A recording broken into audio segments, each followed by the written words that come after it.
성안은 그날 아침부터 묵직한 긴장감으로 가득 차 있었다.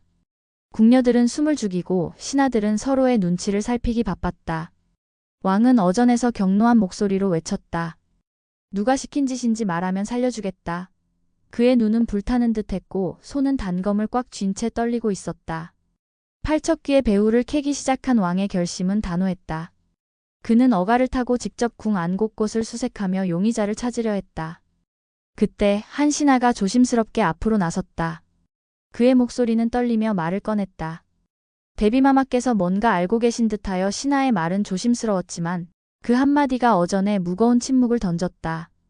왕의 눈썹이 치켜 올라가더니 곧이어 단호한 발걸음으로 대비전으로 향했다. 문이 열리자 대비는 차가운 미소를 지으며 왕을 맞았다.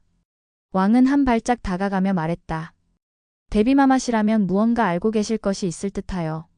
지금 날 의심하는 겁니까? 그녀의 목소리는 날카로웠고 눈빛에는 분노와 경멸이 뒤섞여 있었다. 이 궁 안의 피비린내가 어디서 시작됐는지 알아야 한다. 대비는 입술을 굳게 다문 채 고개를 돌렸고 그 순간 왕은 그녀의 손에 쥐어진 비단 주머니를 눈치챘다. 한편 궁의 한적한 뜰에서 여리는 갑자기 몸의 이상을 느꼈다. 그녀의 손은 떨리고 숨이 가빠지기 시작했다. 이게 대체 뭐지? 그녀는 혼잣말을 중얼거리며 경기석을 손에 쥐었지만 그마저도 차갑게 식어갔다. 그러다 결국 그녀는 무릎을 꿇고 쓰러졌다. 멀리서 강철이의 음성이 들려왔다. 결국 살해당하고 말았어. 그의 목소리는 절망으로 가득 차 있었고 그는 여리 곁으로 달려가 그녀의 맥을 짚었다. 하지만 여리의 숨소리는 점점 약해지고 있었다. 강철이는 이를 악물며 하늘을 올려다보았다. 이게 누구 짓인지 반드시 찾아내겠다. 동시에 중전도 같은 증상을 겪고 있었다. 그녀는 침소에서 비명을 지르며 몸을 웅크렸다. 아기가 그녀의 목소리는 공포에 질려 있었고 시녀들은 당황하며 의원을 불렀다. 왕은 중전의 방으로 급히 달려가 그녀를 부축하며 물었다. 이게 단순한 병이 아니야. 무슨 짓이 벌어지고 있는 거지? 그의 눈에는 분노와 불안이 뒤섞여 있었다. 의원이 다가와 진맥을 해보았지만 고개를 저으며 말했다. 이건 보통 병이 아닙니다, 전하. 뭔가 초자연적인 힘이 개입된 듯합니다.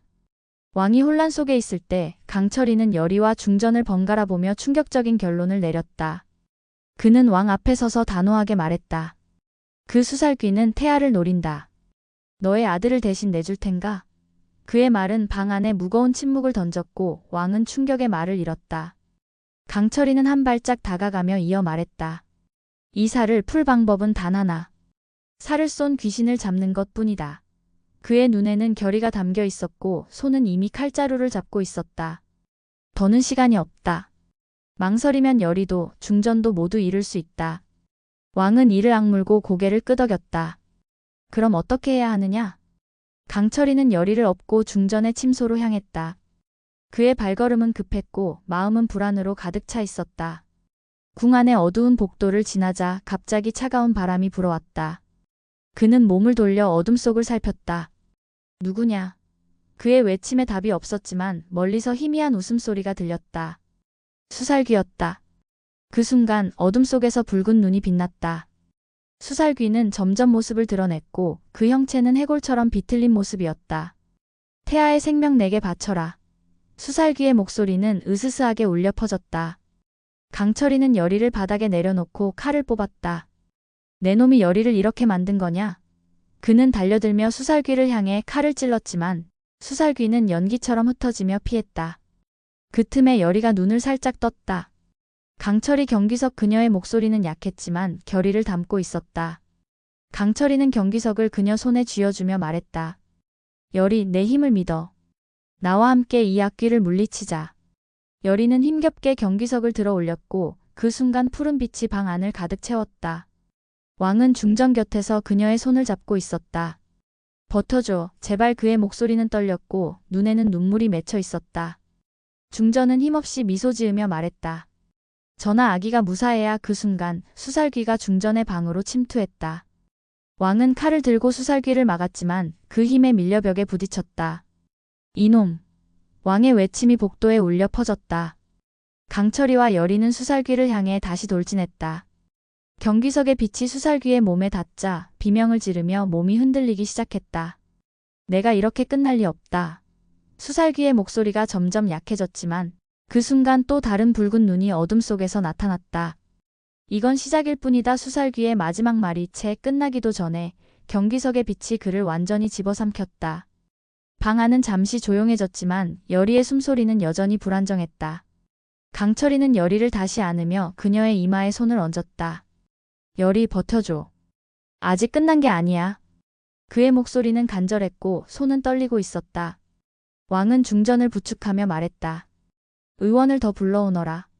그리고 대비를 다시 신문해야 한다. 그의 눈에는 분노와 결의가 다시 살아있었다.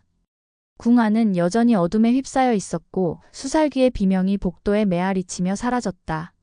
하지만 그 어둠 속에서 또 다른 위협이 도사리고 있다는 예감이 강철이의 마음을 무겁게 눌렀다.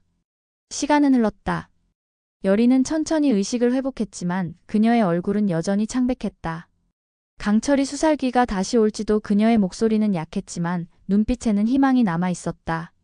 강철이는 그녀의 손을 꼭 잡으며 대답했다. 올 테면 와보라지. 이번엔 내가 반드시 끝장을 내줄 거야. 그의 목소리는 단호했고 칼은 다시 손에 쥐어졌다. 왕은 중전의 침소에서 나와 하늘을 올려다보았다. 이 모든 것이 대비의 손에서 나온 것이라면 용서하지 않겠다. 그의 맹세가 궁 안의 밤하늘에 퍼졌다. 그러나 궁 안의 어둠은 깊어만 갔다. 수살귀가 사라진 자리에서 희미한 붉은 기운이 남아 있었고 그 기운은 점차 커져갔다. 강철이는 여리를 안은 채 경계하며 말했다. 여리, 준비해. 이 싸움은 이제 시작일 뿐이야. 여리는 고개를 끄덕이며 경기석을 다시 쥐었다. 궁 안은 조용했지만 그 속에서 새로운 악귀의 기운이 서서히 깨어나고 있었다. 왕은 데뷔전을 다시 찾았고 그녀의 눈빛은 여전히 차가웠다. 이제 진실을 밝힐 때가 됐다. 왕의 목소리가 궁 안을 울렸고 이야기는 아직 끝나지 않았다. 귀궁의 상상 속 7회 어떠셨나요? 이 이야기가 여러분의 가슴을 뛰게 했길 바랍니다. 실제 7회에서는 어떤 전개가 펼쳐질까요? 귀궁은 매주 금토밤 9시 50분 SBS에서 방송되며 넷플릭스와 웨이브에서도 스트리밍됩니다. 오늘의 소설이 재밌으셨다면 구독, 좋아요 눌러주세요. 그리고 댓글로 여러분의 예측을 나눠주세요. 여러분의 목소리 꼭 듣고 싶습니다. 다음 귀궁 이야기 극장에서 또 다른 이야기로 돌아올게요. 조선의 달빛 아래 좋은 꿈 꾸세요. 드라마 이야기꾼이었습니다.